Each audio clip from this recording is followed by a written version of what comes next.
Only through one half of the day, November 4th has started off at a furious pace. On the heels of a mature buck wandering by his stand, back in eastern Iowa, Mike Reed is making a midday adjustment.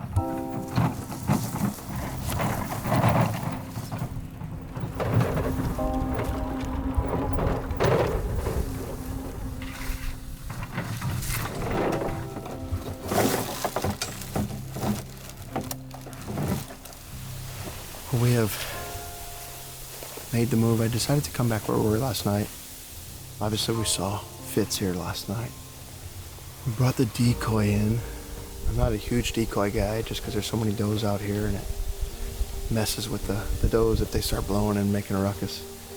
But I think it'll be fun and it's worth trying because twice we saw him and I did some calling and he looked and then didn't come in. So hopefully if there's a deer stand there, he'd walk over.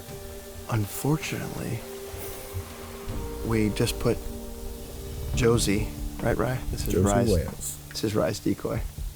Together, and there's no antlers, so we're either going with a very masculine appearing doe or a very short-tined, large-bodied spike.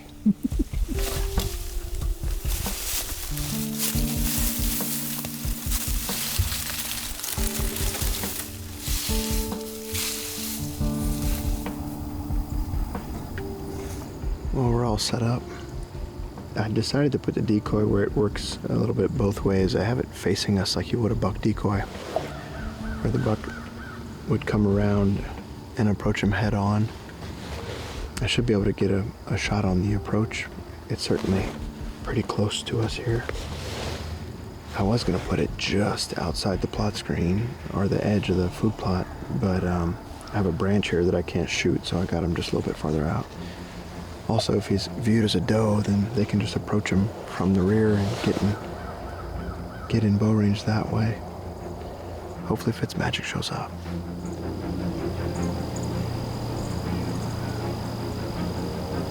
Button buck.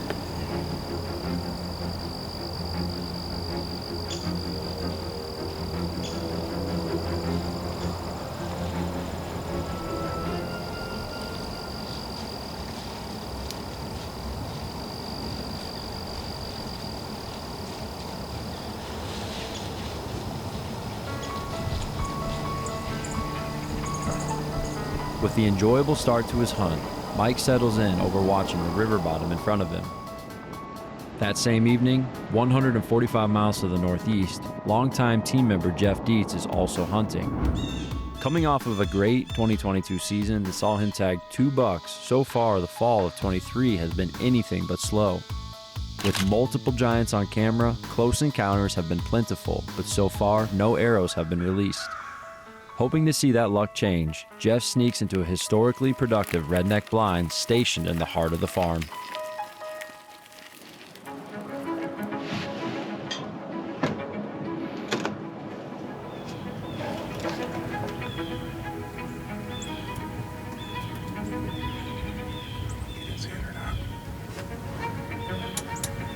He's going right in. Yeah. That's a big dang doe. There she goes. Welcome back to Midwest Whitetail. Gonna have to be a little bit quiet here. It's November 4th, afternoon hunt in here in what I call the long field blind, and got a couple deer out here right now already. I mean, as soon as we got in, it wasn't 5 minutes, and had a little smaller buck pop into the plot, and now we got a button buck over here behind us.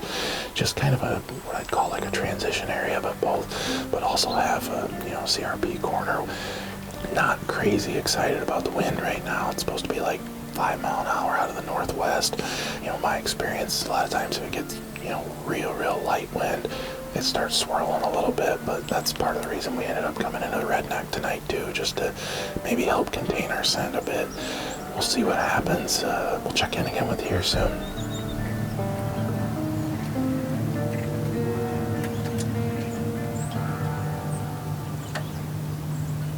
Nice young deer.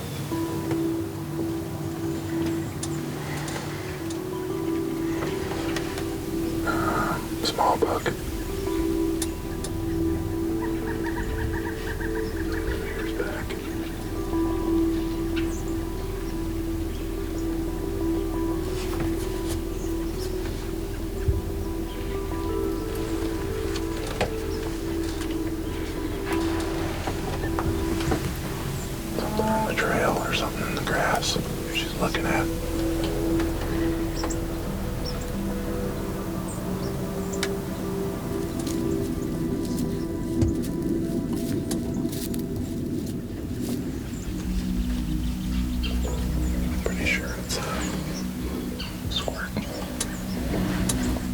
Yep. He's at like 35 yards. Just turning around, going the other way. He turns and goes back to his doe. I'll get this window open.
Shot, baby.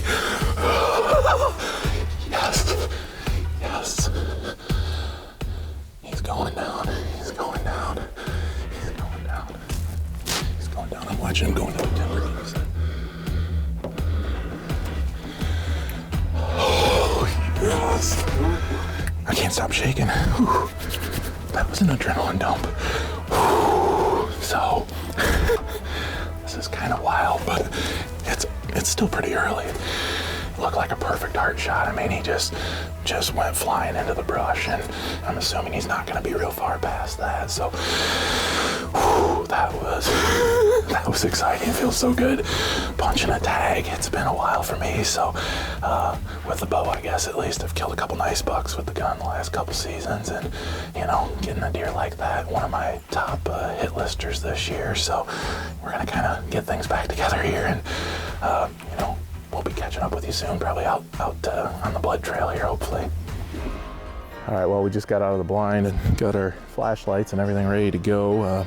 One funny thing, we got looking at the footage afterwards, and Tyler and I were talking, and I'm like, I don't think that's actually squirt. I think we actually just shot the deer that I've just been calling the Big 9, and it's kind of a funny backstory on him. Last year, I missed that deer with my muzzleloader, late December 8th, 9th, something like that. Zach Rozmus was with me, and anyway, he hasn't really been around a ton this year, but just the last week or so I've been getting pictures of him, and I'm sure it's him again, but we'll go check it out. So I think it would have been somewhere in this area. Okay, there we go.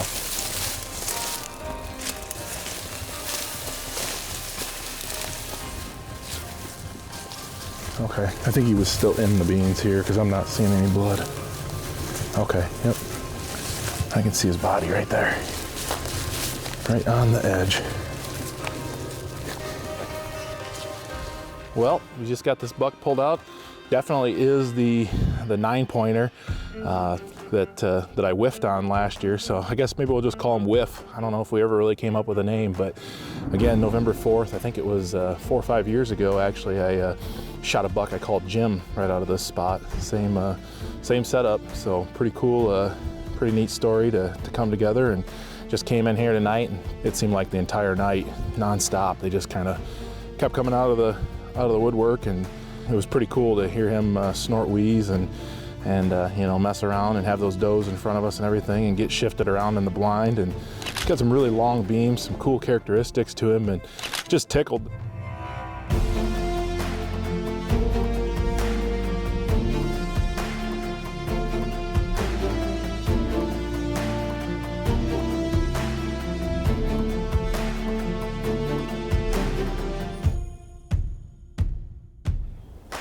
While Jeff's hunt ended with a short trail, back in eastern Iowa, no arrows were released on Mike's hunt.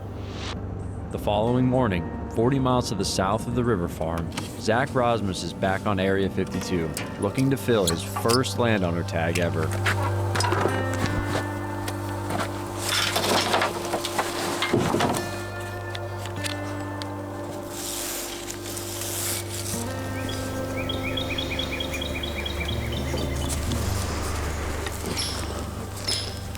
All right, good morning, guys. November 5th. Ty and I are back at it, and we're in a familiar spot that we've talked about quite a bit. We're in that secluded plot on Area 52. This is our second sit back here, the first one in this designated stand. This is our second hunt since we had success and harvested chicken nugget back on the 30th.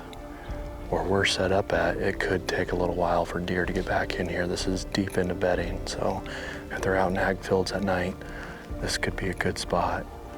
It's a thermal morning, super calm. 2 bucks that we're after back here are that buck I call Whopper, and then Pretzel. Whopper's been MIA for a long time now, but this is where I expect to see him if we're gonna encounter him. So we're gonna hunker down. Squirrel. We're gonna hunker down and try to be quiet for a little bit. Beautiful morning.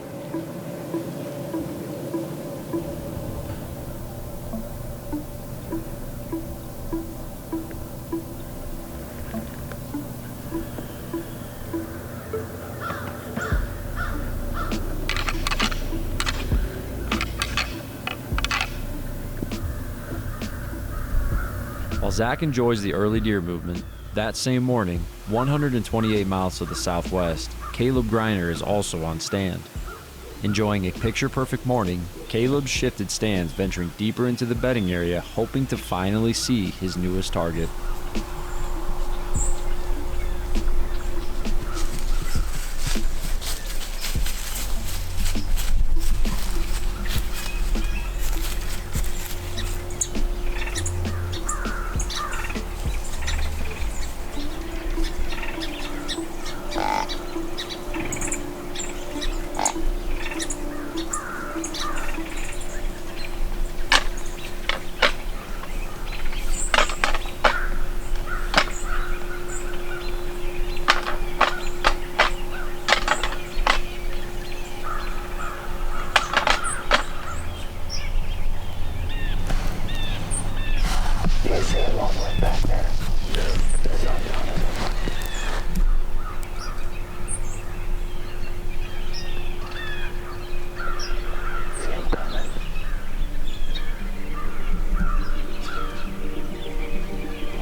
It's November 5th, and the boys are on the move this morning. Looked like we saw a really good buck off in the distance after I rattled a little bit this morning, but just kind of lost interest and worked back off. We've got a camera that we initially came in here the first day. Shay and I came in, and we've gotten a lot of pictures from it. Haven't gotten the big one from it, but we have gotten a couple photos up in the last couple days. Just looks like a big mainframe 8 or maybe a 9. A few kickers. It's a sweet buck. I don't know, it's nice and frosty this morning. It feels cold. When we last sat, I talked about how I wanted to get further to the east of this property in the main part of this draw. And I think So far today, we've kind of proven that I think it's just going to be a more high traffic spot than where we've been sitting. So gonna just sit this morning. Beautiful morning. I love November, man. Can't get any better than this.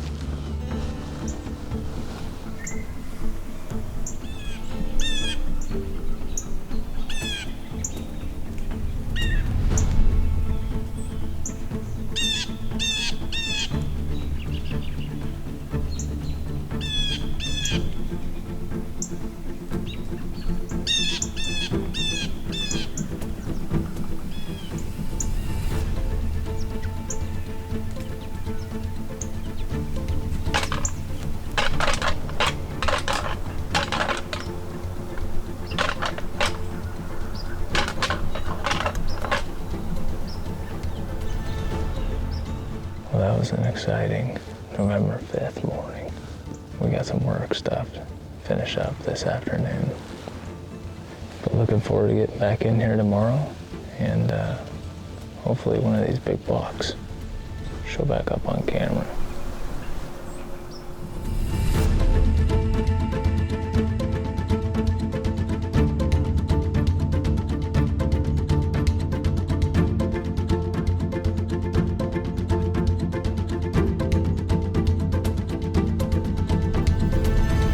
Back in eastern Iowa, Zach's newly established green plot worked perfectly.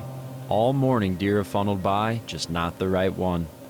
With the wind picking up, Zach calls the hunt and game plans for the days ahead. While everyone is wrapping up their morning hunts with the newly arrived heat, myself and Gavin Katurba are wrapping up a morning of work. With all of the recent successes enjoyed by the team, all hands have been on deck to produce our Midwest Whitetail weekly episodes. But now we have a break. Since the ag fields around the Big Bird property were picked, the drop tine buck I've been hunting has been a ghost. With a low deer population, presumably he's ventured where more does are, and my hopes now rely on him ranging through randomly. With this in mind, Gavin and I set out to a nearby piece of public land to scout for the incoming north winds scheduled to arrive in a few days. Well, November 5th, and man, it has been a long time since I have been out scouting or doing something quote-unquote for myself. I've been really lucky to spend a lot of time in the woods. Brian Brown and I hunted the last 8 or 9 days. Drake killed a deer yesterday, and so today's Sunday. Gavin and I are trying to get a bunch of work done and just get caught up so that we can enjoy this good weather that's coming towards the middle of the week. And we were looking on Onyx, came across a piece of public ground here in Iowa.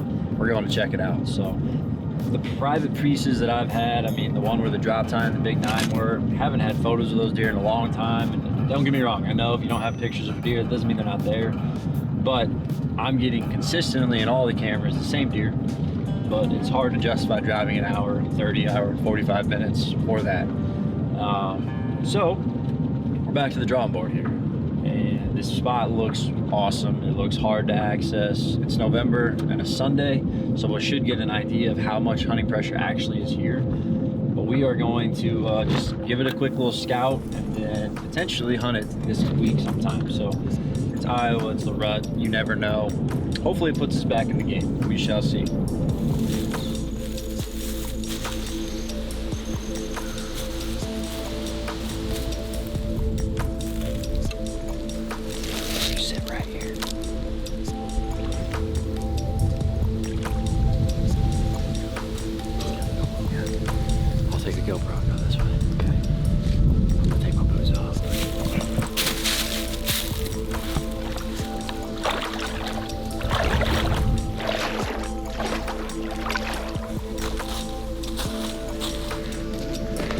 I just got in here across the river, and what I wanted to see is if the sign changed, and boy did it.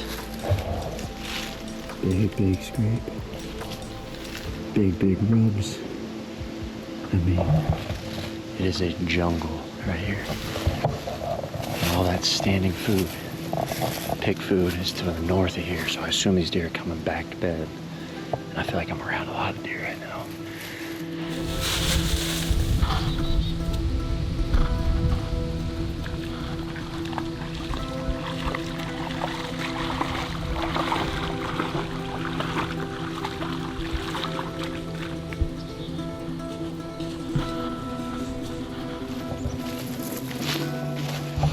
hate to be doing this, but we have time to do it.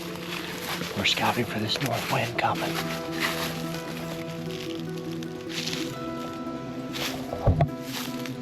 What the heck, dude?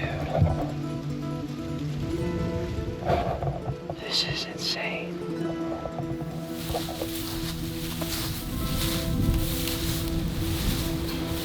All right, well, we are 3.3 miles into this walk, and we just came across what we have really liked the most so far. It's actually pretty impressive how many stands and cameras we came across. But we were able to find our way across this little river, and the deer sign is ticked way up, human sign's gone way down, so it's just bedding everywhere. We're just walking trails, scrape after scrape after scrape. With those north winds coming, we think this would be a great spot to call. The other thing is, like, we can't see much, but like Gavin said, we get in the air, we'll be able to see all of this stuff. So right now, the river's probably 50, 60 yards behind me. We'll be able to pop up, get right here.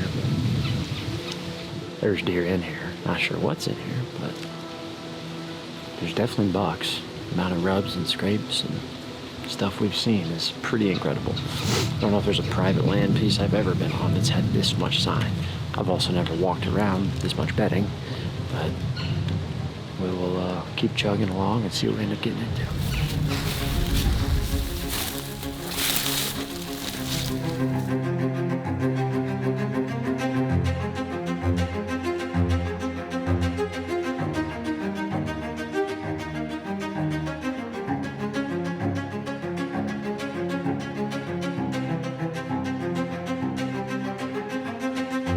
As Gavin and I wrap up our day of speed scouting, back in eastern Iowa, Mike Reed is making another sit on the river farm.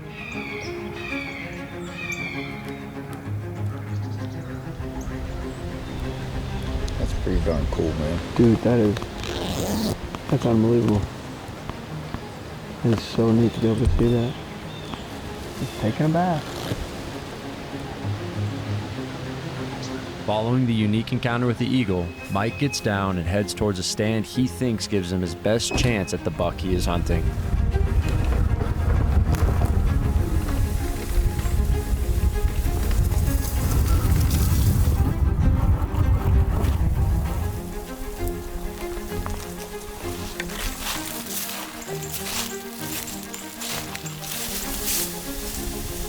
We are all set up for the afternoon. We're back in this little pin oak on this farm lane that comes out of the central timber. Got the green plot, got all the acorns, just, again, tons of deer right here. I think a lot of the deer that bed back in this section of the farm end up somewhere in the vicinity of this, so I feel like it's one of our better places to catch up with him in the afternoon. It is about 62 degrees, so it's pretty warm. We have a southeast wind, which just blows it right back up the slough here. It's a good setup. We've had some great hunts right here and had deer under us, all evening, both times. I'm gonna try it one more time. Hopefully he shows up.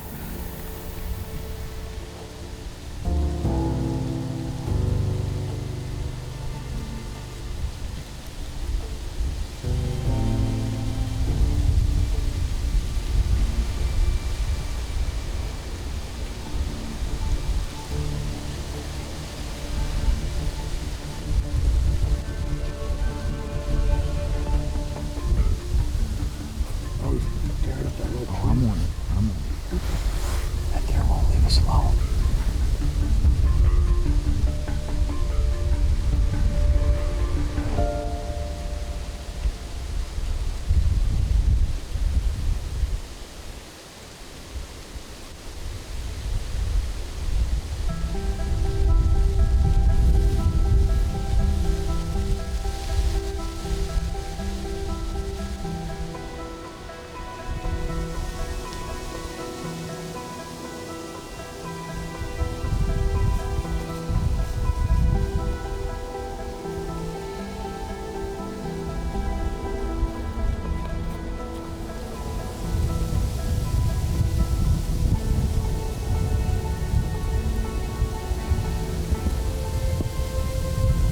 As the deer begin to move from Mike, 155 miles to the south, Justin Luebrecht is back in the saddle. Coming off of a great November 2nd hunt that saw him encounter multiple bucks, Justin's heading back to a bottom field where Velveeta has been extremely active.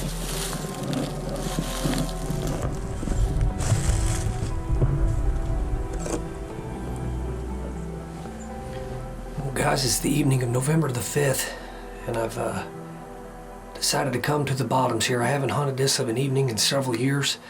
Actually, this is the first year we've hunted it at all in several years. We've been hunting in the AM. Tyler had a good encounter with a buck that we didn't even know was still alive. We had no encounters with him last year, and he had an encounter with him down here the other morning. So it's definitely a good spot. Historically, it's always been really good. It's just, you know, when I used to hunt it, the wind swirled so bad down here, and I was able to get a redneck down here this year. So that's why I'm down here tonight. We've got a southeast wind, which is, you know, anyone that knows that when you hunt bottoms, it'll barrel roll. So you actually want the opposite wind for it to work. So that's what we got tonight. Should be pushing our wind right back up the valley. If not, we're in the redneck, and I've got it concealed. So it's warming up quite a bit. Anything could happen down here. You know, historically, Velveeta's been down here and big frame. We're gonna get settled in here, and hopefully tonight's the night.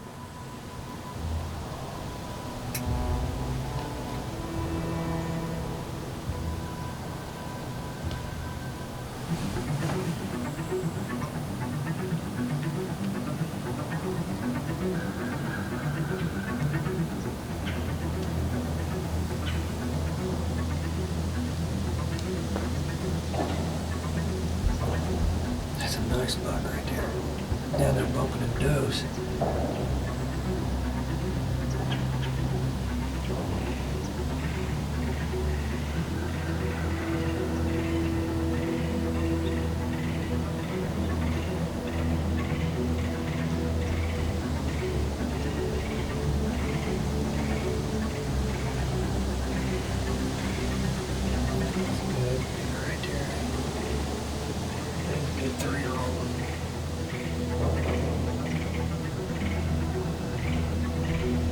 Colin nubbins because he's got them two little nubs.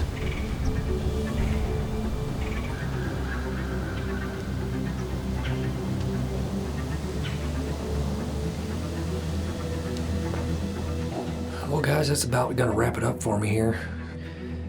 It was a pretty good evening here. Seen that one, what I'm thinking is a 4-year-old 10-pointer come right down the pipe just like we want him to do. Then we had that 3-year-old buck we called Nubbins come in, and I just had an encounter with him the other morning, and he was perfectly fine then, and now he's limping pretty good. As I noticed he was going up the hill. I didn't really notice it as he was walking straight at me, but we're gonna keep after it here. This is the final week here before Missouri's rifle season starts next weekend, so it's the time to get it done with a bow before it really starts to get hard. So we'll be back at it somewhere. Just all depends on the wind. Back on stand with Mike, the deer movement continues.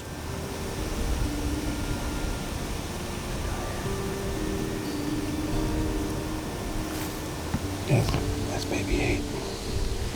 Good girl.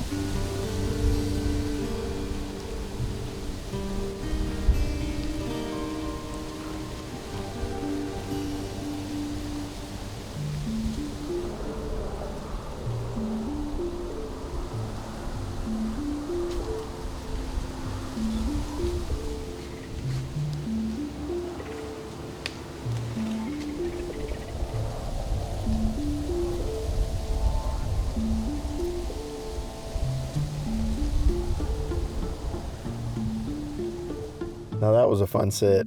I mean, for 62 degrees and 15-mile-an-hour plus winds, I wasn't sure what kind of activity we'd see. And it started not long after we sat down, and it never stopped. Same sort of thing early, a lot of does and fawns kind of coming out to eat, but this time some of the little bucks were really feeling it, kind of pushing the does around, causing a commotion. There was some grunting, snort wheeze, that kind of stuff. Anyway, I'm not going to be hunting tomorrow. I have to work tomorrow, but I'm off on the 7th, and so I'll see you guys then.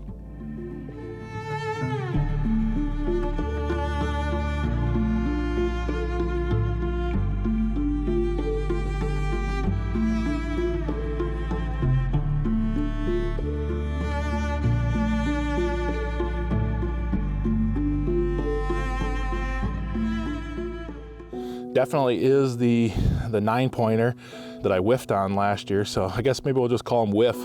It seemed like the entire night, nonstop, they just kind of kept coming out of the woodwork and just tickled. It started not long after we sat down, and it never stopped. Some of the little bucks were really feeling it, kind of pushing the does around, causing a commotion. There was some grunting. I have to work tomorrow, but I'm off on the 7th, and so I'll see you guys then. All right, well, we are 3.3 miles into this walk, and we just came across what we have really liked the most so far. There's deer in here. Not sure what's in here, but there's definitely bucks. Where we find ourselves right now is one of the single most exciting time frames of the season, where anything can happen at a moment's notice. Just ask Jeff Deets, who saw his season morph from close call after close call into long-awaited redemption on the Illinois Bruiser. And while Caleb Griner hasn't released an arrow just yet, the newfound giant on his permission property is in his sights, propelling his next move. Evident by the multiple sightings of Fitzmagic, Mike Reed's plan holds steadfast. Hunt the right winds and place himself in stands with high traffic doe activity in hopes of striking gold. For the rest of us, our plans are somewhere in between as we continue to navigate the upcoming days. What stand do you choose, and how do you get one step ahead? All year we've dreamed of this job, and now we're finally punching a time clock that brings a smile to our faces. Willingly, we log the overtime, enjoying each and every minute as we continue chasing November.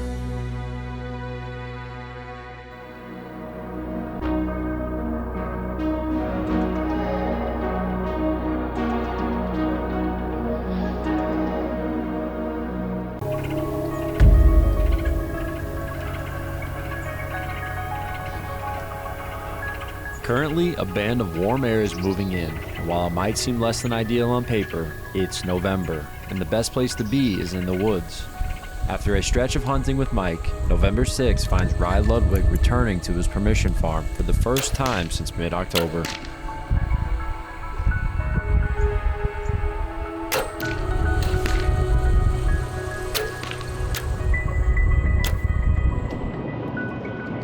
Well, here it is. It is going on 2:30 now, and Ty and I are actually gonna make it to a blind or tree stand. Not 100% sure what we're gonna do yet.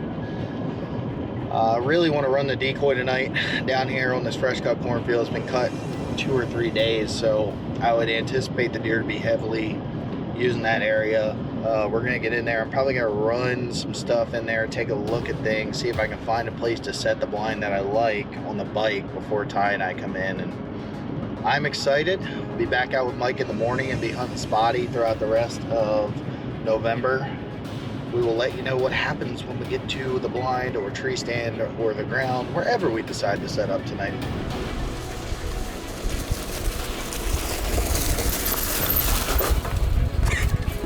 Setup should be big time.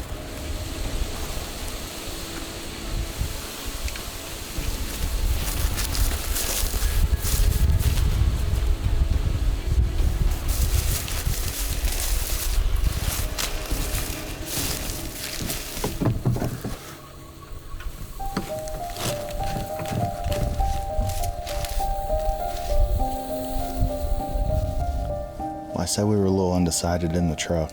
On the way in, we passed that hackberry, and I'm kind of glad I chose not to go to the stand because it would have been tough to film and shoot out of that tree. I mean, there are no leaves in it, and with it being in a hedgerow, you're skylighted on all sides. Out for my first sit ever for myself in November, so I hunt a lot with Mike, and I love every second of it. We had a great hunt the other day, but I really just want to hunt some for myself. Well, we've got a couple deer over here that I'm pretty excited about, and the one back in the summer I talked about this deer, Tight 10, and I said then, I mean, he just kind of, this is his home, right? He's really in here a lot, and we actually got, on November 1st, got daylight pictures of him on the west side, and we've had a ton of pictures of him in the draw, a couple daylight, a couple nighttime, as well as 2 other deer. One that we're familiar with, he was 8x7 last year, and it was a deer Caleb and I were excited to see back this year, and he lost some points, gained a lot of mass. I mean, a stud. I would be tickled with that deer. He daylighted on November 1st as well, and that was behind our walnut set that we hung. We've got the decoy set up. Slightly quartering to us. Hot food source, November 6th, great time of year. Deer should really starting to be moving around, getting on their feet, looking for does. Got a good feeling. It's warm, but pretty positive vibes out here.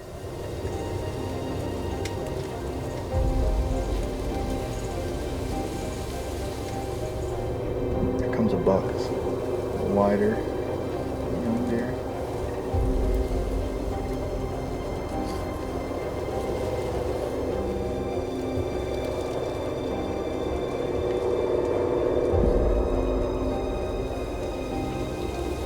Oh, there he goes.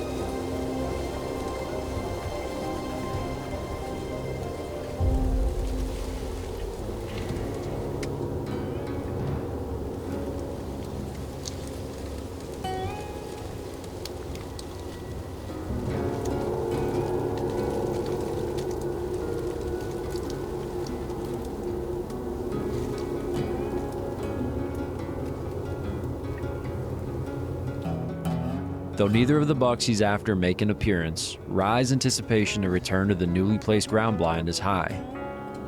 The following morning, arguably the single best day of the entire season, arrives.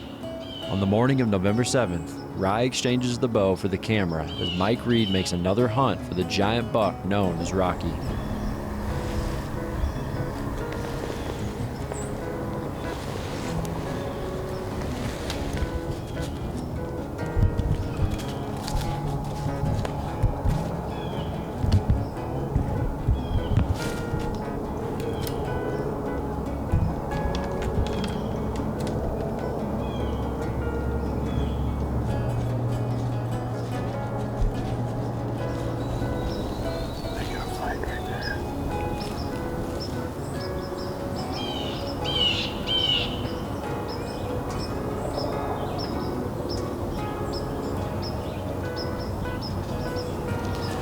It's the morning of November 7th. It's a beautiful morning. It's about 35 degrees. We have a north wind switching to the east. And it's nice and quiet this morning. It's a very light wind. We are on the little 28-acre piece after Rocky. Good news, I got a picture of him. So he's still alive. He's not an EHD victim. He's one of those deer that I don't get tons of photos of him, but with all the EHD going on, I was worried that maybe he died. Didn't want to spend a lot of time hunting him if he was, dead. So it's nice to get a photo of him, know he's still alive. And we actually encountered him 2 years ago out of this very tree, later into November. We'll see. I think this spot sets up really, really well. There's a lot going on right here. There's multiple draws that come together. The inside corner of the field, sort of a bluff over the creek on this side, drives them through this corner. It's a real heavy trail. There's a lot going on topographically and make deer come this way. This is where we had that ground encounter with the two young bucks last time we were here, moving this camera. So just a lot of cruising generally takes place right here, and we're set up well for them to cruise with this north blowing us back over the bluff. We're gonna sit in here as long as we can. Hopefully Rocky shows up.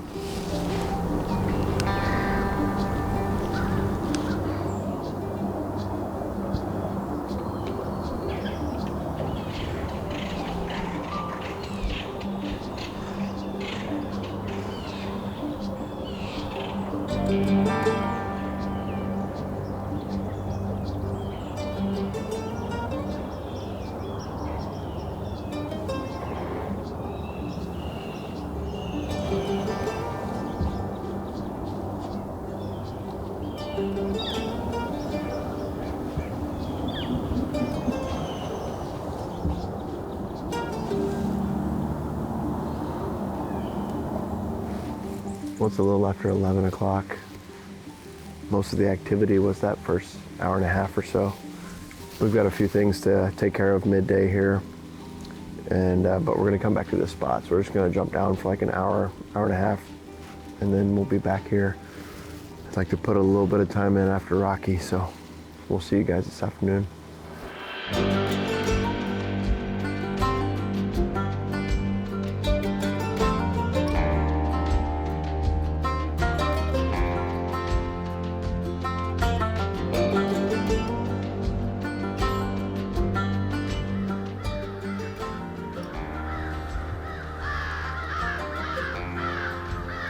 As Mike gets down to knock out some midday work, 120 miles to the west, myself and Drake Lamb are back on the same public land that I scouted a few days prior. All right, well, 120 here, November 7th, and man, it's not exactly what you'd think you'd be doing on the best day of the season, but Gavin and I came in here a couple of days ago and did some scouting. We found some incredible sign up in here. And so Drake, first time we've ever been out in the woods together in deer season hunting, we came in and brought the stands about 1.25 miles in to drop them so that tomorrow our walk's a little bit easier, a little less sweaty. And we're 2 bends away from the tree stand that I want to hunt tomorrow. On the walk in though, we haven't shown you yet, we came across on the other side, on our side, but when we were walking the other ridge, big deer dead. Not sure how big, not sure if a hunter shot him, but we're gonna use Onyx tracker here to create a new path out, and then that'll be the exact way we walk in, pick these up in the morning, get in the stand.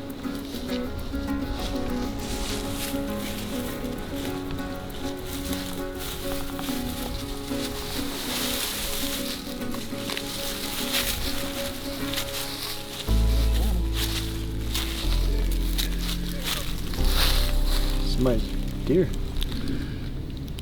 Dude, that's a hammer. Livery.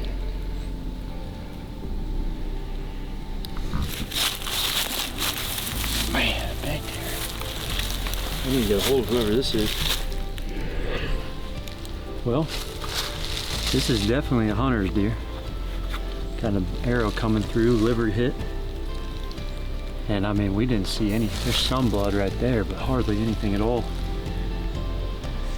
Well, what's up guys? November 7th here, and I'm on a piece of public land here with Drake, and just came across a buck, and I wanted to do a PSA here.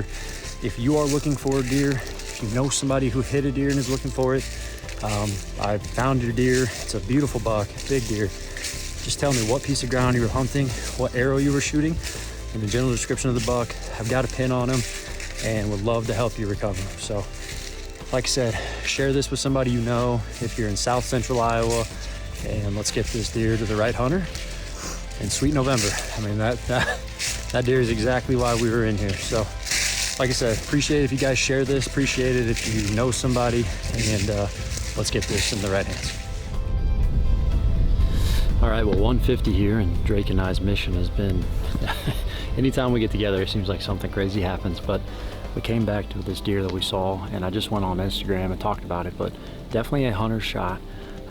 Quarter two, hit him in, looks like the liver going into the guts, and you know, we found him right along the creek here. So put a PSA out for the hunters of Iowa to hopefully reach out to me, and we can get this deer into the right hands, because there was not much of a blood trail. Who knows how far away this deer was shot, but beautiful animal, and hopefully the story has a happy ending.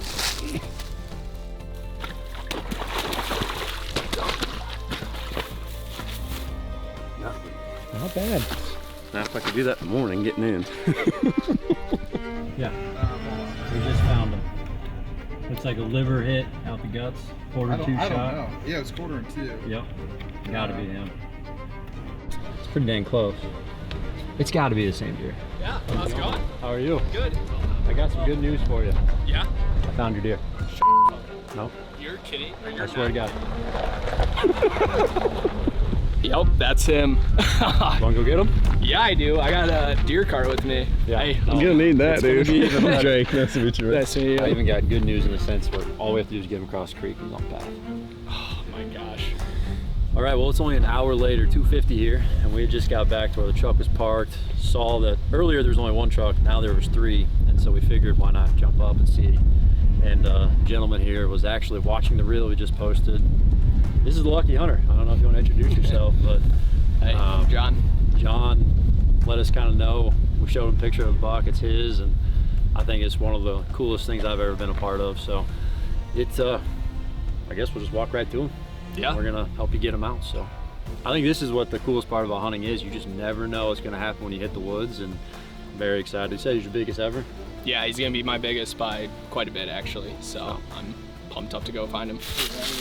Yeah, I was like right here. I was like, whoa, what's going on? I can't believe that. Yeah. It's so cool.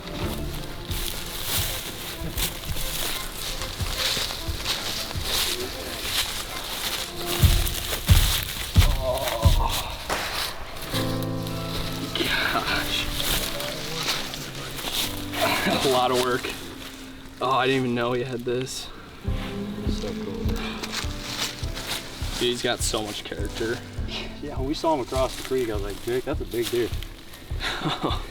You know, I first found this place back in July, if you want to go all the way back to the beginning, but back on October 30th was when I got him in daylight. Yep. Hadn't seen him for a month. That was that great cold front. Yeah. Dude, everybody who had a cell cam out got a big deer that day. Yup.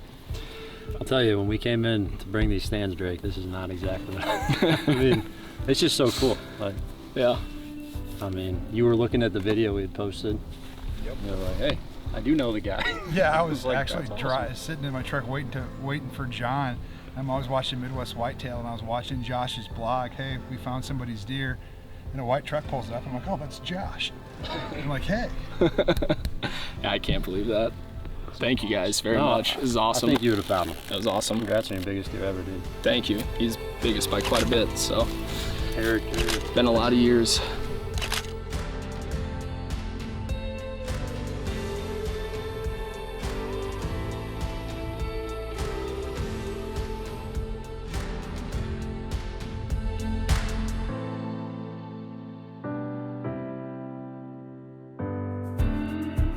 In November, there's never a dull moment, and this experience with new friend John is one I will never forget. Keep going. I know.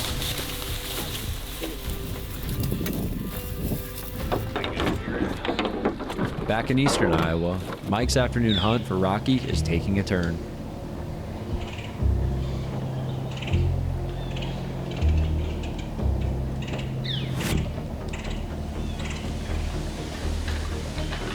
Pushing back and forth.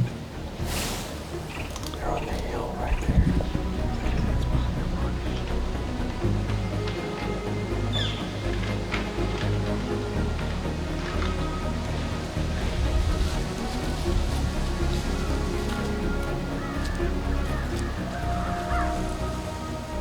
We're down to our last 10 minutes, and that fight certainly made the day for us. I'm definitely gonna put some time in on this property. And Rocky's such a cool buck, and knowing he's alive, will definitely make some sits for him. It's a tough time of year. You know, you gotta have a doe drag him by, basically. I think it'll probably be easier to kill post-rut if I can get him to come to these 2 acres of standing beans. But I gotta work in the morning, but I should be out tomorrow afternoon. And either way, we'll see you guys next time we're out.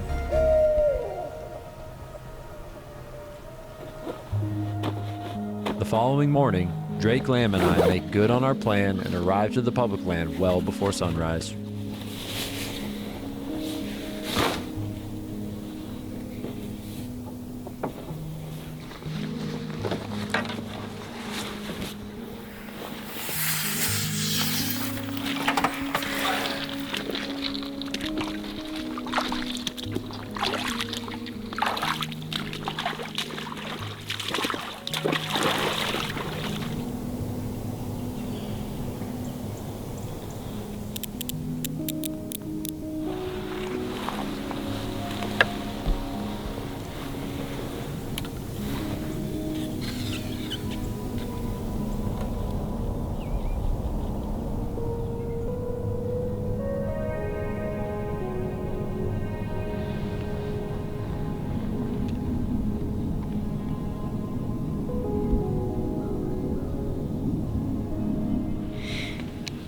Good morning from southern Iowa. It is November 8th. We had that awesome event yesterday on November 7th with John and recovering his buck. Well, we're on the same piece, and we made our way to the stands. Thank goodness for the Onyx path track, and it seems like a very simple overlook feature, but frankly, there's no way that we would have been able to navigate back here, especially to those stands. The reason why we're here is, long story short, buck's cruising, trying to find those available does. We felt like this was a great spot simply because we got thick bedding cover to our north. This is just a small transition line of more resemblance of hardwoods. And I just figured, you know, we've had a lot of south winds. We got a north wind switch today, and I'm hoping that is enough change to get these bucks on the move. Got Drake lamb in the tree, sweet November. We'll see if we can get it done. Very, very excited to be in a tree.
Really awesome hunt here so far. It's I think our buck total's up to 6. A lot of small bucks up until this last year. He did exactly what we thought, came out of this bedding, and he's going down the river, just scent checking all the way along. I just happened to check my cameras. And who would you know? I freaking golly, man. It's like, you know, and you know you shouldn't wait for a daylight photo. Well, he did it. So, 11:47 out alone. And this is exactly where we would have went hanging on it. The northwest wind is perfect. Man, what are the chances of that?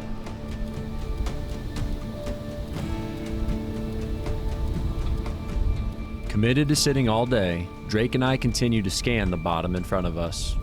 While we wait, 67 miles to the southeast, Caleb Griner is making a move to a new stand.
November 8th, Shane and I made it to the stand. Had winds this morning that were changing from southeast, which is what it's been through these warmer days the past few days. And over a 4-hour period, it switched to the northwest, so it was changing all that time. And since it's just going to be swirling during that change, we elected not to sit. So we just snuck up in here, didn't spook any deer on the way in. Got set up, and right away we've got does under the stand. Had a really nice buck that we had on the cutty back show up last night. Walked right by the tree. It's drizzling. This is probably my favorite weather right now for the rut. I wish it was colder, but can't complain. It's not too hot, not too cold. It's just right. What's that story, the 3 bears? what this is it looks like a funnel in between two big properties. And it's a good sized timber. It's about 25 acres in size. A creek runs through it. And what these deer are probably going to be doing is cruising this creek. We've got doe bedding right in front of us. I say doe bedding because every time we've came in here, there's literally a dozen does bedded right there in front of us. So I think transitions right now, like we're in, next to doe bedding, is a hot spot. It's pretty much the same two hot spots that I had for Hog Junior last year, that sanctuary timber spot and the pinch. So no idea what we're gonna see, but just sucks because we put so much work into Lucky, OG, Vendetta, and they're all missing or gone or dead. So I think from here on out we're gonna be sitting every single day. Hopefully we get an arrow in one here soon.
That other buck's coming back here.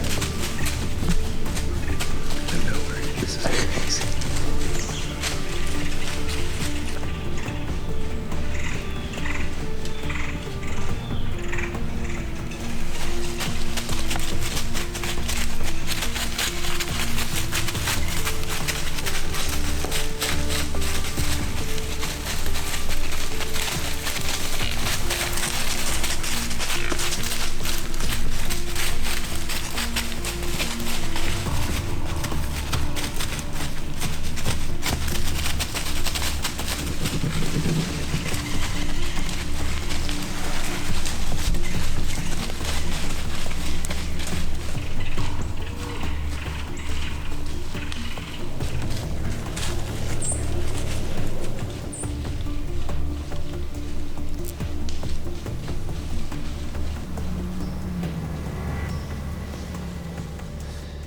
Well, that's the action we were looking for.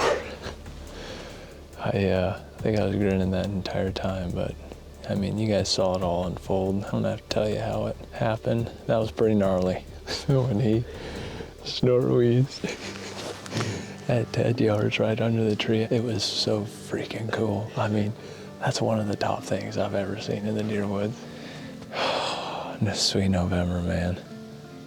Gosh, I'm just a little speechless right now. It's grinning ear to ear. We're gonna get after, we've been getting a few photos of this bigger buck.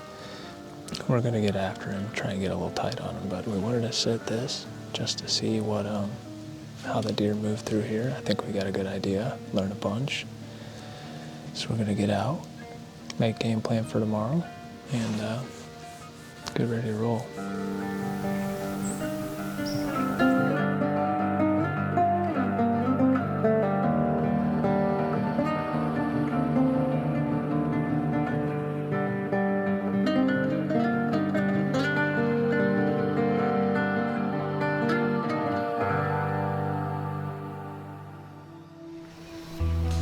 The hot dough in front of Caleb's stand produced a hunt he will never forget, and though Drake and I never experienced the same action, we did enjoy consistent deer activity all day.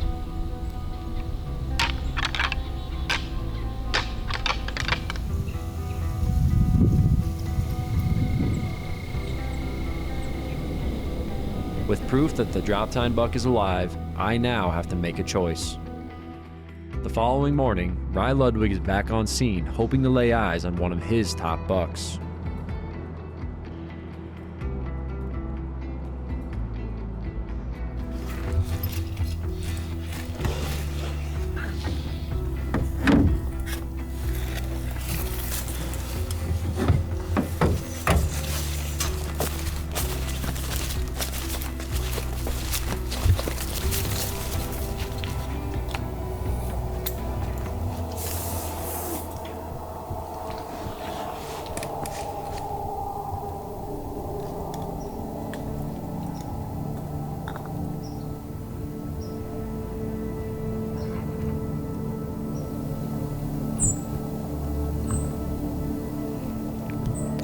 Well, good morning. Ty and I are in the stand. This is my first morning sit ever in Iowa for myself, so it's kind of surreal. And to be able to look at it with the sunrise like we have out of the stand, I said back in the summer when Ty and I came in here and hung this, I was like, I can't wait to watch a sunrise out of this. And here we are. Great, cool, low wind, thermal morning. And we're set up right in the neck of this draw. It's about 60 yards. The farthest part across where this draw pitches down. The hope is, as these deer come back from the ag to the north, through this draw and off to the primary bedding to the south, we're gonna put ourselves in a good situation to have a boat range shot. The other thing, on a west wind, this draw sets up really good for the deer to cruise the close side of the creek and go up through here. So realistically, I think the deer are most likely going to cruise on that side and won't be downwind of us. Couldn't be more thankful to be out. We are going to see if we can make some stuff happen, maybe give it another 5 minutes and then do a little rattling, maybe a little calling.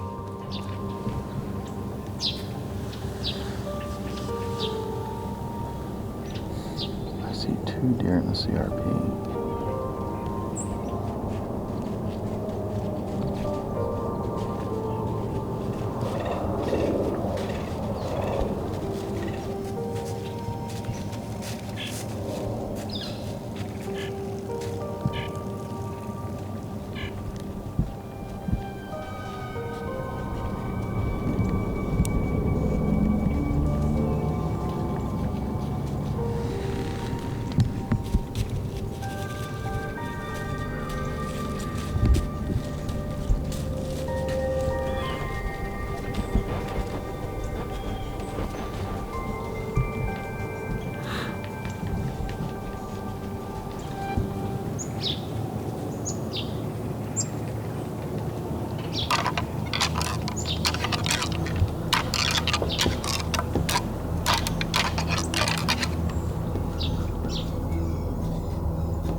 With bucks on their feet all around Rye, it's only a matter of time until it's the right one.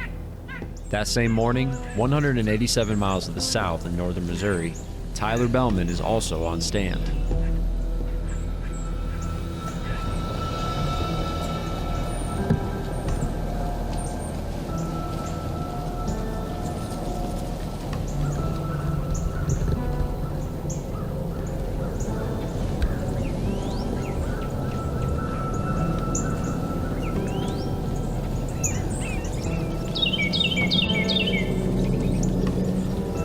Well, guys, it's the morning of November the 9th, and I don't know if I can remember this few of sits this time of year. We haven't been out a whole lot.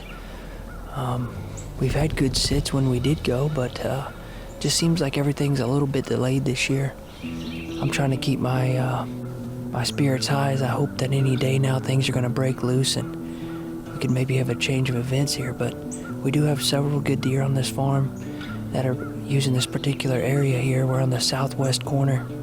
That Velveeta deer, he's been in and out of here, moving down to the bottoms and into the north sanctuary, as well as that big frame swoosh deer. We got a couple other mature deer that are in here as well that we're hoping to catch up with, but we're gonna settle in here tight, probably rattle here in just a bit, see if we can't stir something up, but it's a beautiful morning.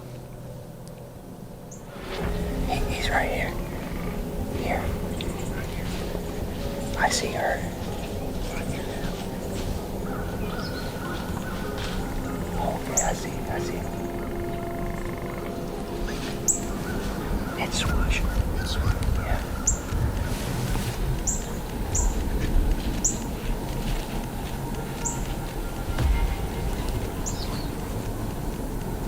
He's not gonna leave her.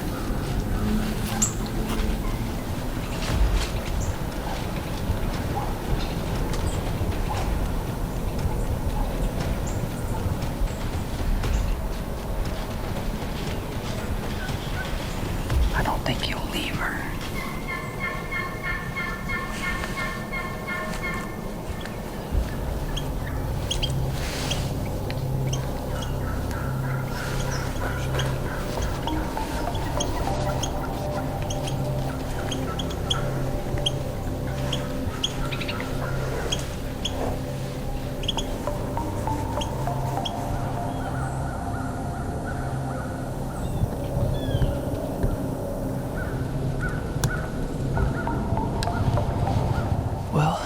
It was probably 30 seconds after I did my opening interview.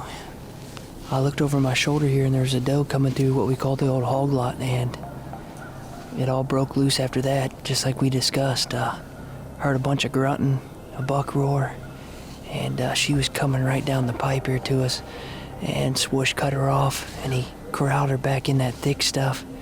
And the last that we could see him, they were heading to the north. He's not been on the cuttybacks for several days now, and I would say that he has probably been tending to her pretty hard. Our only hope is that throughout the rest of the morning he'll break off of her. It's November, sweet November's here, and that's what we live for, that type of activity right there.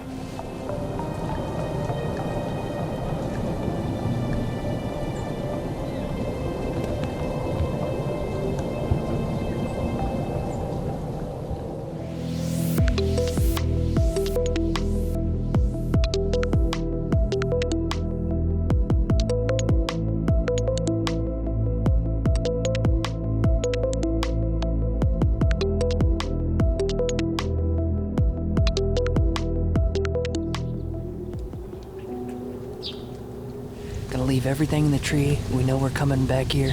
We know that Swoosh has probably been on her for a couple days now, I would assume. She might come back through, grab a bite to eat, and get back to her bed, and pull him right through here. But we know we gotta be in this area. This is where he's at. We're gonna put our eggs in one basket and hopefully catch up with him this evening. I think Ty and I are gonna jump down. We both have a little bit of work to get done midday today. The setup is great. I'm more than pleased with how it turned out. So I think what we're gonna do is hunt the west side tonight and probably use the decoy again. What happened? That was pretty gnarly. When he snorweeds. Just sweet November, man. Gosh, I'm just a little speechless right now. It's grinning ear to ear.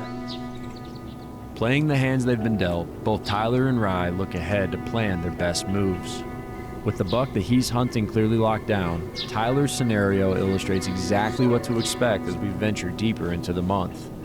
Day by day, more does enter an estrus period that could catapult a lucky hunter's action into being the best ever or a ghost town. Somewhere nearby, a rut craze showdown is unfolding, and it's up to us to find it. Though luck always plays a role, fortunately, this isn't our first trip around the woods, and strategies exist to take advantage of during this time frame. Rolling the dice, we will take an opportunity however we can get it, and right now, there's no better time to be a bow hunter. Tick by tick, the minutes pass by as we continue chasing November.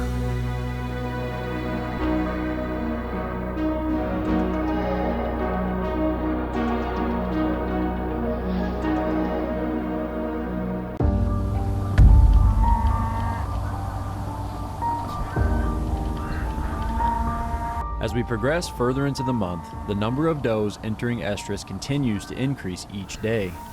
With this in mind, Rye Ludwig is back in the eastern Iowa woods. Deciding to head to the same large cornfield he hunted a few days prior, he's enlisted a decoy to help shrink the field for a bow shot.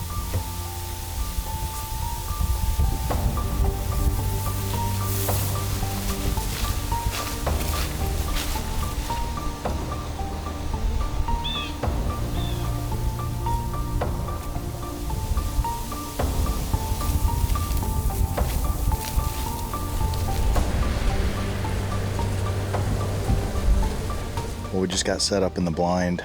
We stuck with the plan we made before we got down out of the walnut stand.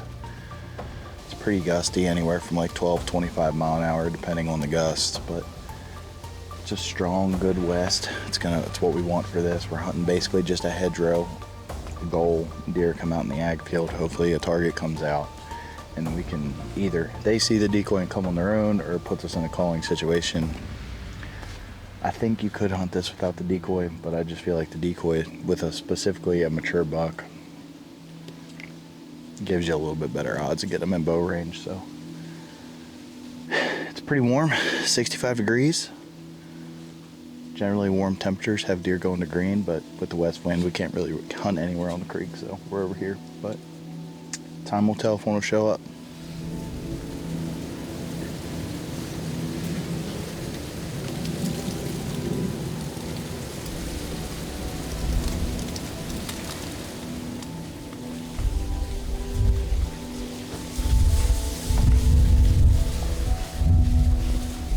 I do not know that deer.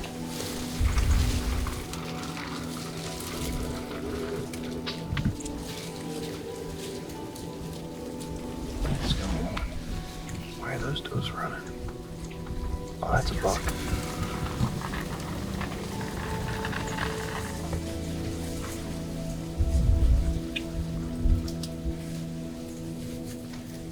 This is what November's supposed to be like. As Rye watches the magic of November unfold in front of him, 113 miles to the southwest, Caleb Griner is making his way out for the evening hunt.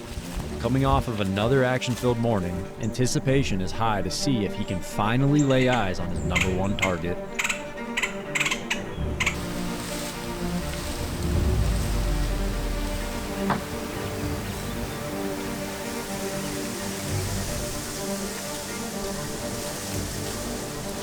It's the evening of November 9th. Shay and I just got set up. We set this spot a couple days ago. We're not too far from where Junkyard Dog. I'm just gonna start calling him a dog. We'll call him the dog. Yeah. Okay, yeah. We got other intel that the neighbor knows this deer and he calls him G-Wiz, so. You know, this farm is basically made up of one long, massive draw, so to say. And there's a bunch of fingers that come off of it. It's surrounded by destination food, that being corn. And this corn is probably gonna be taken off in about a week and a half, maybe 2 weeks. So I was telling Shay, I was like, man, we need to find some more sets in the timber of this draw. Seems like that's where all the action is. Because once this corn comes out, there's gonna be deer walking out here, they're gonna get our wind.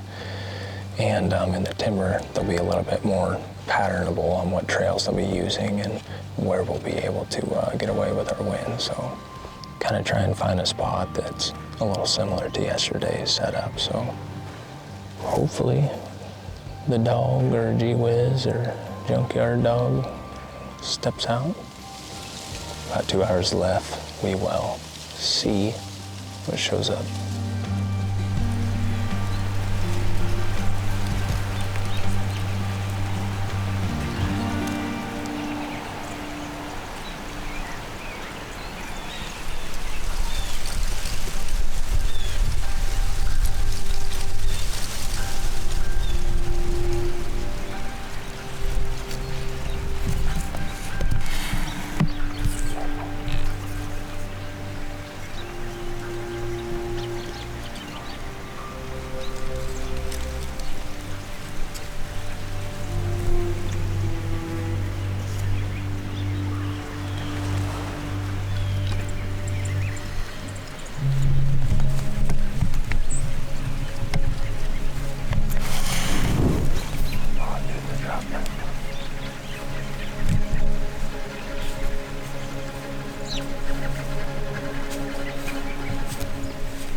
Well, that was probably the coolest encounter I've ever had with a single deer ever. I don't know what else to say. That was freaking sweet. He was rubbing this tree, making it straight down here, and we were shaking back and forth. Oh, dude, you can't make that up. Couldn't have written it any better. The thing we're taking away from tonight is I think there's definitely a bedding area in between where we were sitting, which is straight west this morning, and where we are, it's probably about a quarter mile in between. I think there's some kind of bedding area in between, but we've been listening to bucks chasing does all night on this ridge right to our south. I'm pretty confident that it's a good play to get in there for tomorrow morning. I'm pretty excited about it. Hopefully we'll see some more deer, but I am okay with ending it on that. That was awesome.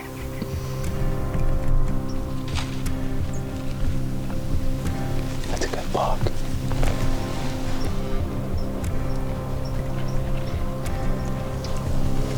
He's gonna probably come in the decoy, dude.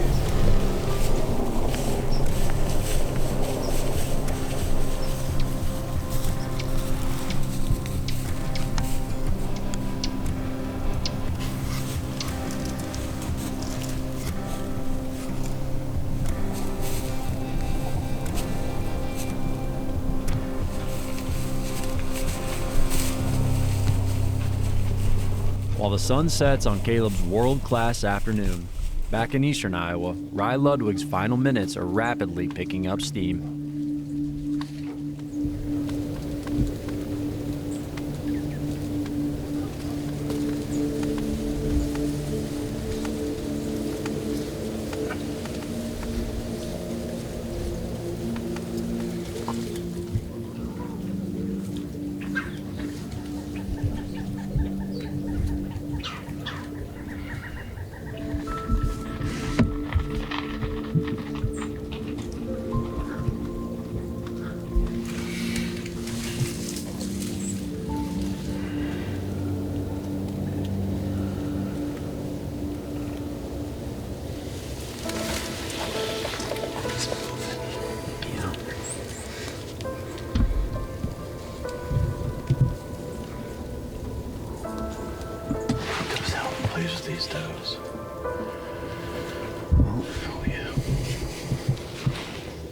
stops, I'm gonna snort wheeze.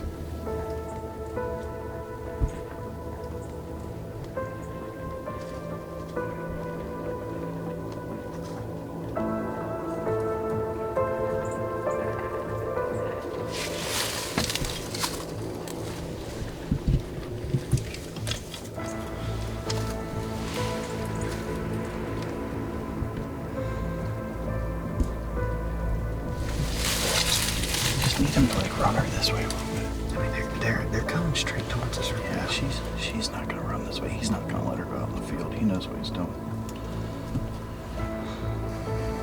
He gets over here and sees the decoy. Come on, baby. See that decoy? No, don't run that way, don't.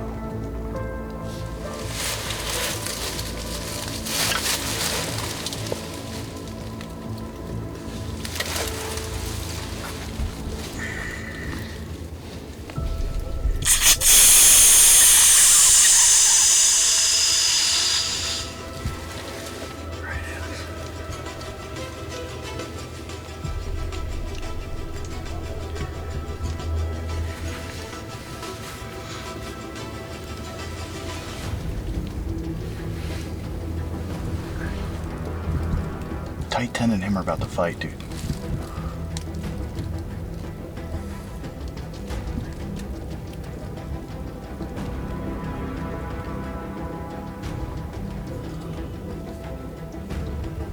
Tight 10, backed her down.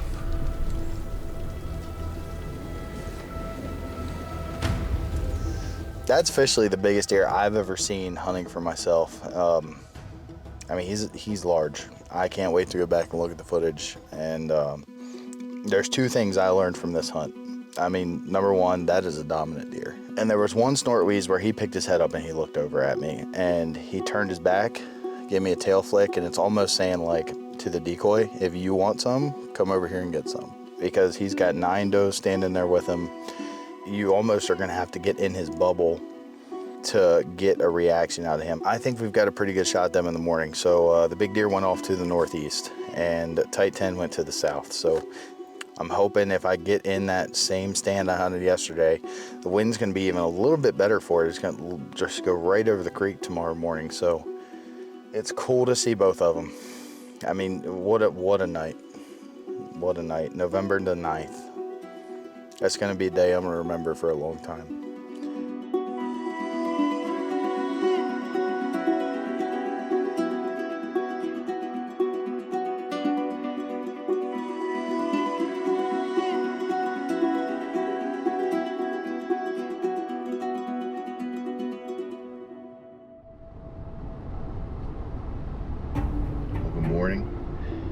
November 10th, and it's just about 5 o'clock right now, so we just got down to the farm, just pulled in. We had that great encounter last night with the big deer. Kind of decided on a name last night. I think we're just going to call him Arnold, because that's the only thing I could think of was Arnold Schwarzenegger. So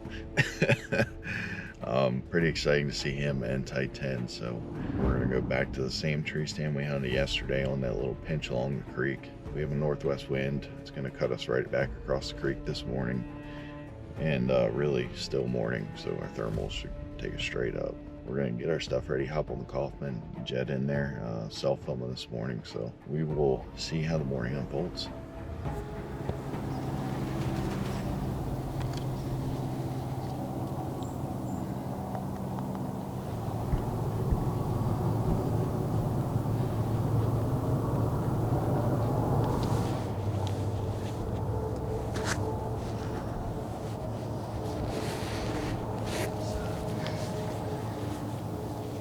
That was Arnold. He was about 80 yards, about 10 minutes before legal shooting light. I mean, he was dead on the ground, nose on the ground, just looking for a doe. So I talked to Mike last night. One of the things he said was that deer, if he's by himself, you have a lot better opportunity at calling at him. So hopefully he gets back there. And he wants to come play. It's really quiet this morning, so our sound should carry a good ways. He's by himself, so we've got a chance this morning. We're just gonna stick with it and see what happens. I'll catch up with you guys in a little bit.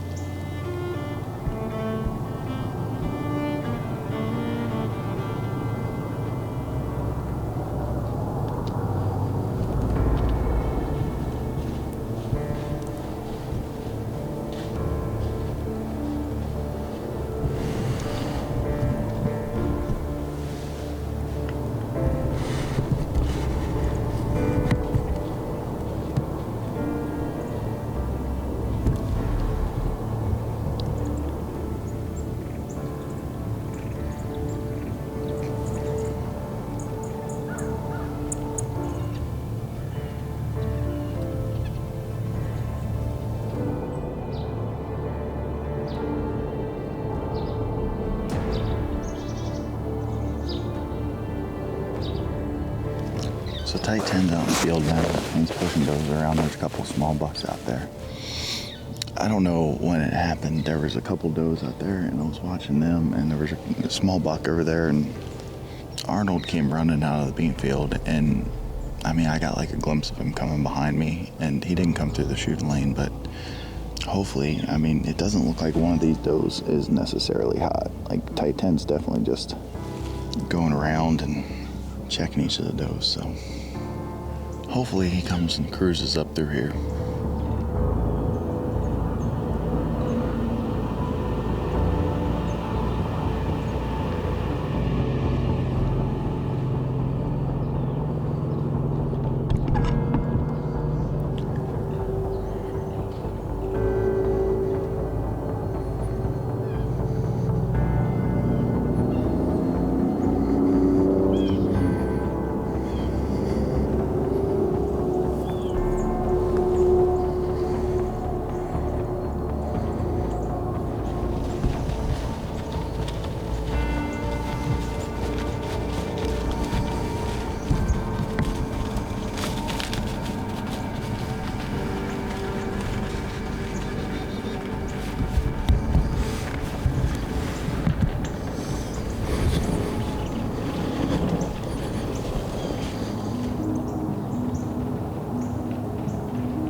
With rut chaos unfolding all around his stand, Rye remains vigilant, hoping one of the bucks may cruise back by.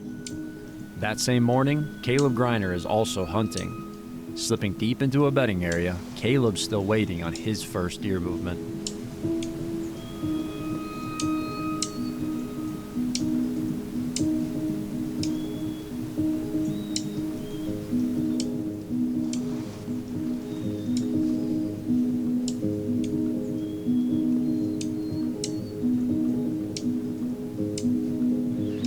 November 10th, we're in the same spot that we were sitting last night. I think what we've kind of figured out here is that there's definitely doe bedding in here right in front of us.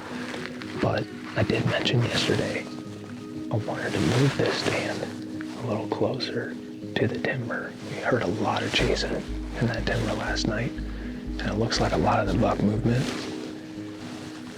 has been consistently down in this corner.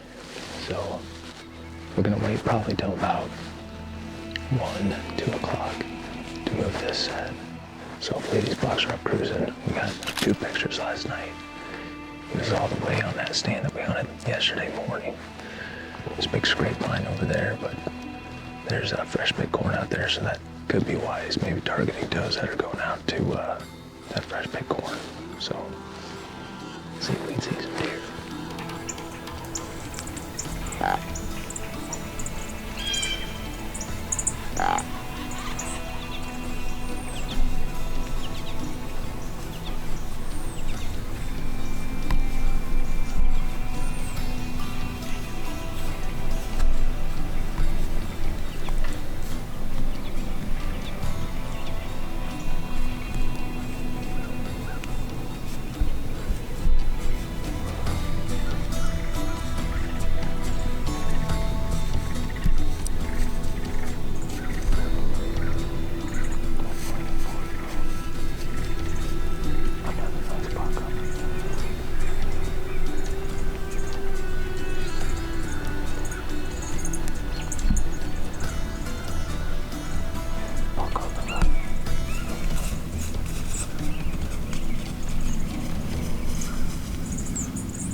Watching many of the same bucks as days prior, Caleb waits for the elusive giant to finally make an appearance.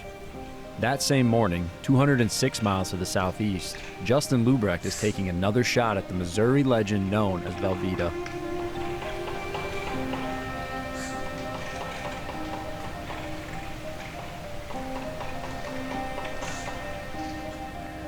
Well, guys, it's the morning of November the 10th. Decided to come back to the bottoms to hunt a buck we call Velveeta, as it seems like we're playing a cat and mouse game with him. We'll hunt down here. He won't show up when we're not here. He's here. So from here on out, I feel like this is where I need to be. But Vita was down here yesterday morning and yesterday afternoon, so we're just hoping that he's making an appearance here again today. We're gonna make an all-day set, because like I said, he was here yesterday afternoon around 2:20, and there's just no way to get into this stand midday because they can see us when we come down in here if they're bedded anywhere on the ridges. It's a little bit more calm than what I like, but it's November 10th. Anything can happen. They're locking down, so we're gonna get settled in here, and hopefully we can make something happen this last day before rifle season starts tomorrow.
Guys, it's just a little after 8:30, and we finally laid eyes on our target buck, Velveeta. He come down off that valley over there. I'm assuming we've been thinking he's bedding back up in here, but we finally caught up with him here. But he's over there across the creek with some does, but we're gonna be here all day. We're not gonna leave until we have to.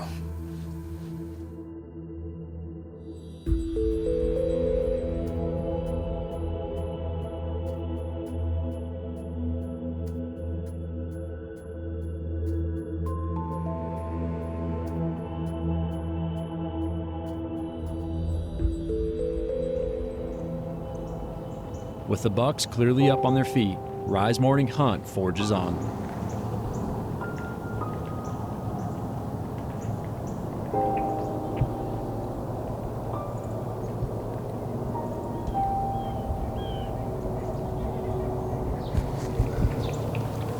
I wonder if in the tight 10, he's gonna go try and take that doe from tight 10. I should try and rattle.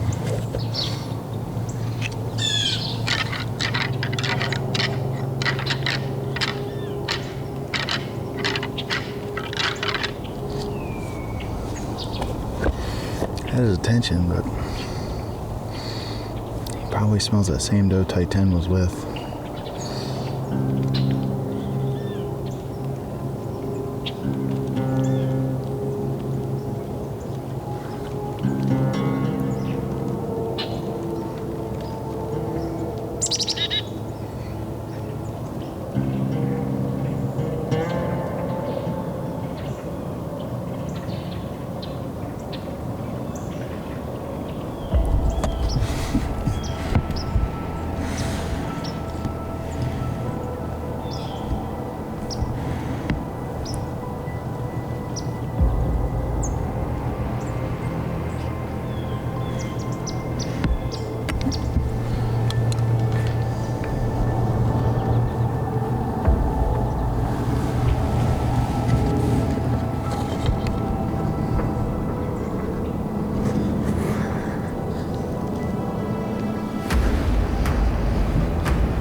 But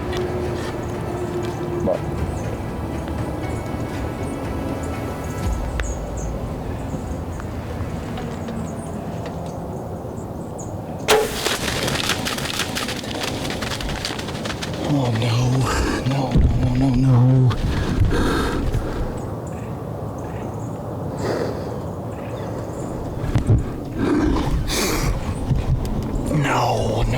No. Oh my gosh.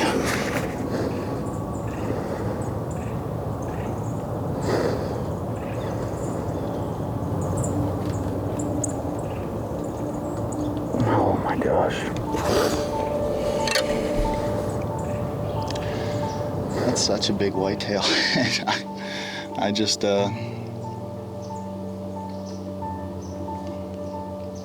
messed it up. I'm gonna watch the footage, but I mean, I got no penetration. I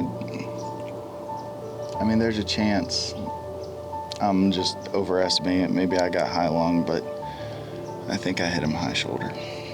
I mean, you can't ask for a plan to go any better. I mean, on this point right here, follows the edge. He gets to here, he kind of like locked up for a second. He cut out a little bit right there, 30 yards, right where I ranged it earlier on the edge of the green plot. And 29.7. Oh man. The encounter last night and watching him in tight 10 all day this morning, I just didn't execute. You don't get too many chances at deer like that.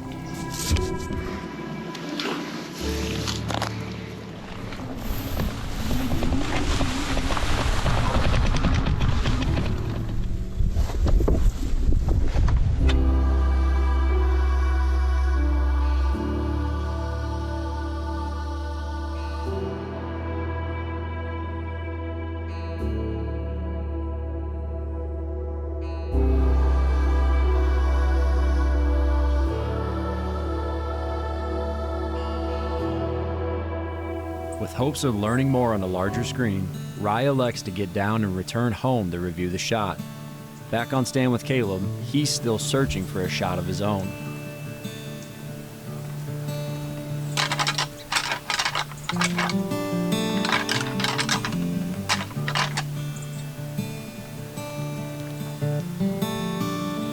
Well, we had a quick start to the morning and that bigger 9-point that we've encountered twice now. I'm pretty sure that might be a good 4-year-old. So he might be a good deer for next year. This combine, it's getting pretty close to us. So this spot for tonight might be toast. I think they're gonna be picking corn down here all night. So we might go to the other half of the farm. I did get off the phone with Rye, he called me. Man, he had a really good encounter with the non-typical over at the River Bottom farm. Super excited for him. I was hoping he'd get that deer, but he called me, he wasn't really positive about the shots and said it might have been shoulder. But it's really tough to do and pull it all together by yourself. So wish the best of luck to him. I need to give him a call. He was gonna go check for his arrow here soon. So be back with it here in probably another hour and a half or so. We're gonna grab a quick bite and hop back in the stand, hopefully around 11.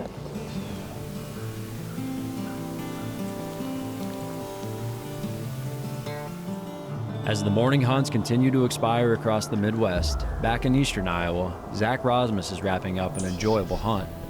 After fielding a call from good friend Rye, Zach prepares to exit Area 52. If we need to, make a game plan and, figure out what we need to do. But before he leaves, he makes an adjustment and moves the mobile command station in position for future afternoon hunts. Back with Rye, it's time to take up the trail.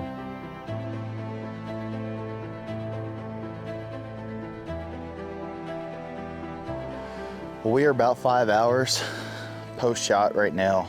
Went back and looked at the footage, and I was initially thinking like, man, I shot high. Like I was wondering what I did, but that deer actually, he ducked substantially. Like you can see it. I was a little, honestly, I was a little far left. I was a little towards the leg, but I still think it would have been a lethal shot. But obviously, anytime you take a shot at a deer and hit a deer, you owe it to the animal to follow up and make sure that it's not lethal.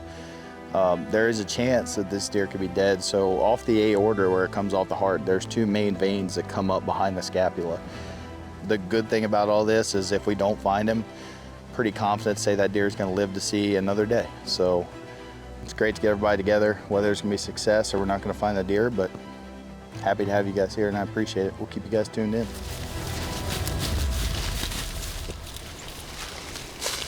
Some blood next to the arrow. Broke off 4 or 5 inches. Yeah. I think it's enough. We've got in that plus what broke off, and it's in the right spot. It's definitely enough. Got it one more time.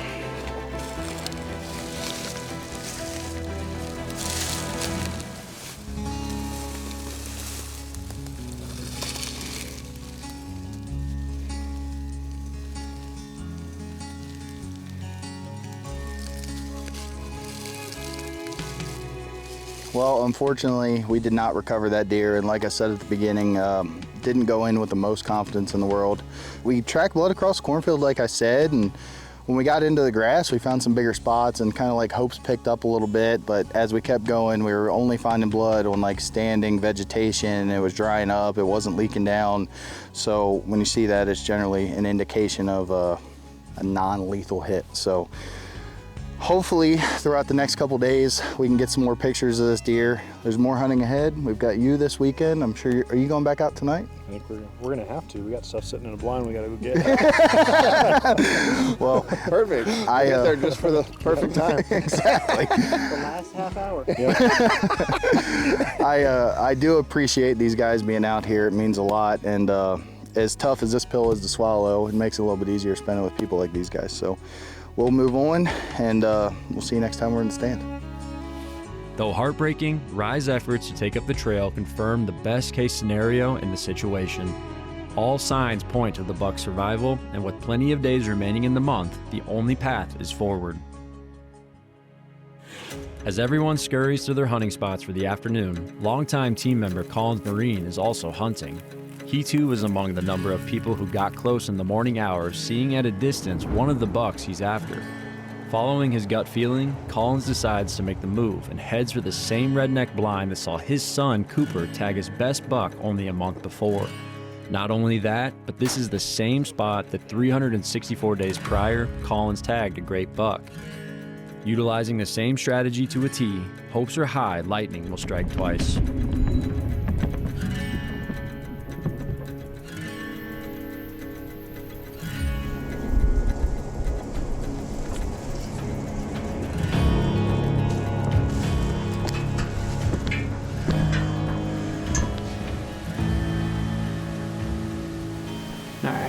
Just moved spots here for the afternoon.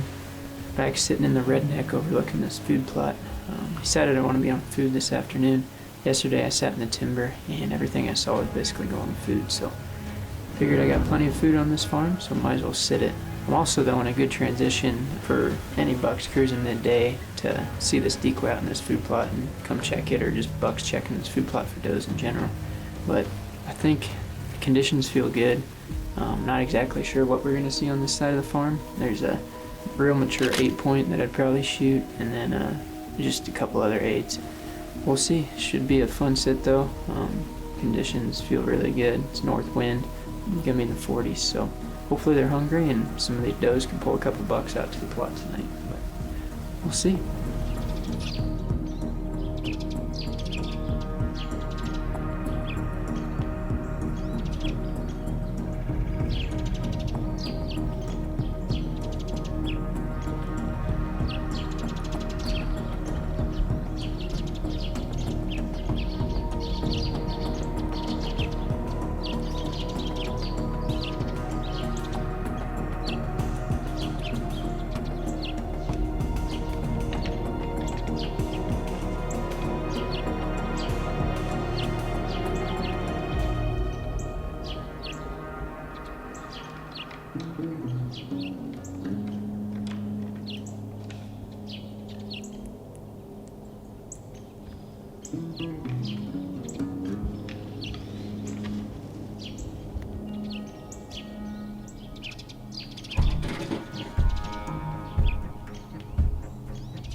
As the great young buck cruises off, Colin slips out to fix the decoy. That same evening, 38 miles to the west, Zach Rozmus is still blazing towards Area 52.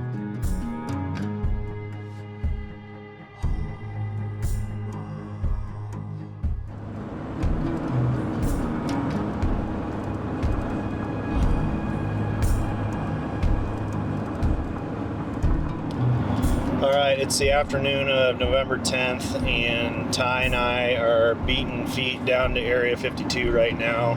It's 3:45 right now, and as you can see, we are not set up and hunting at this point in time. So we went over and we're helping Rye. He made a shot on a buck today, a really good buck, and we're blood trailing for a little while. Unfortunately, there wasn't a great outcome for that. We weren't able to find the deer, but we wanted to make sure that we did the deer justice. And, you know, we're going to get into a spot where it's going to be an easy in and out. We're going to go hunt that mobile command center that we moved earlier today. So it'll be a nice, easy in and out. And fingers crossed that nothing's in the plot yet.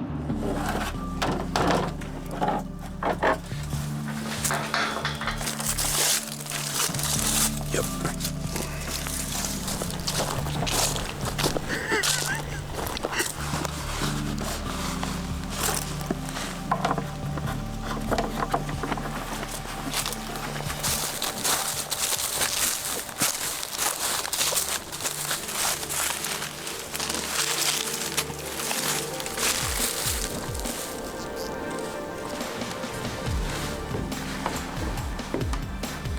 All right, we made it. It's 4:30 right now, and I'd say we've probably been set up for, I don't know, 15, 20 minutes now. Anything that comes within the front north part of where we're set up, I feel like we're gonna be in the game. We're gonna have to be careful because it's gonna be pretty close. But we got the doe decoy out in front of us. I've actually never hunted over a doe decoy before. I actually borrowed it from my neighbors because we had musical chairs of decoys going on where Rye was actually using mine. I actually talked it over with one of my buddies, Kane, too. And we just think this time of the year, the doe decoy could be the ticket for bringing these bucks in a little closer. One of the reasons I wanted to put the blind in this spot is that two of my target bucks, that buck I call T-Bone now, and then Pretzel, have been on this camera right over here. So, and both right around end of daylight. So it's gonna be a short hunt tonight. We only got probably 45 minutes left.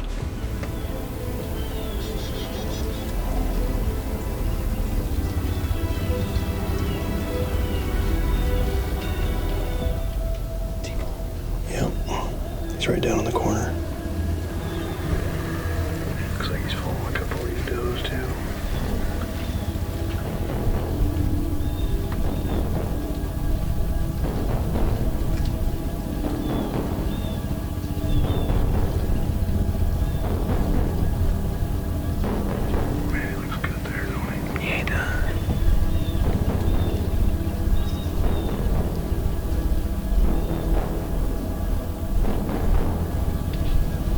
Other buck just kind of stopped at the crest of the hill tying.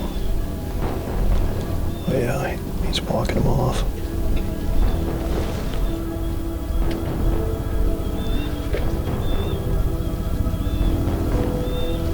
Jeez.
We are just getting back to the truck now, and what a roller coaster tonight.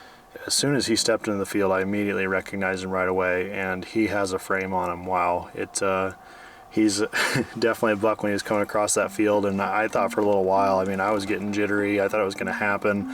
There's just a lot of deer and a lot of stuff going on, so he had his attention elsewhere. But the demeanor of T-Bone when he was in the field, he walked off, I think, 3 or 4 different bucks tonight when he was protecting 2 of those does, where I almost think if we would have had a buck decoy tonight, we might have been in the chips. But regardless, awesome hunt. I'm excited to review the footage. Ty and I are going to talk about what the next couple days are going to look like. But as always, we appreciate you guys joining along for the journey.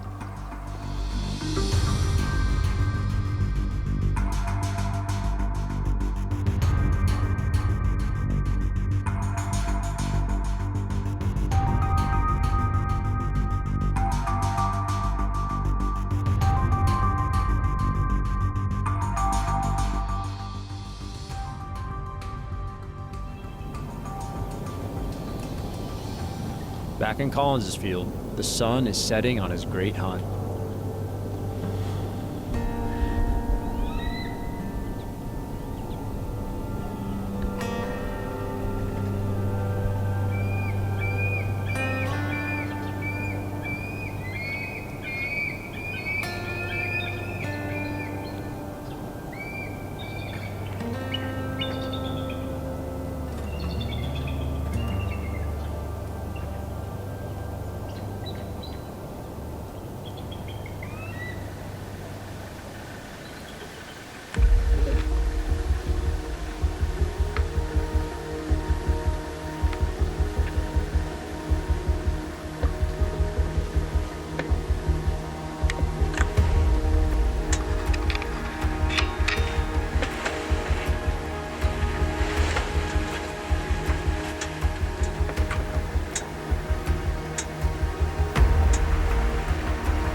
Oh man, talk about last minute.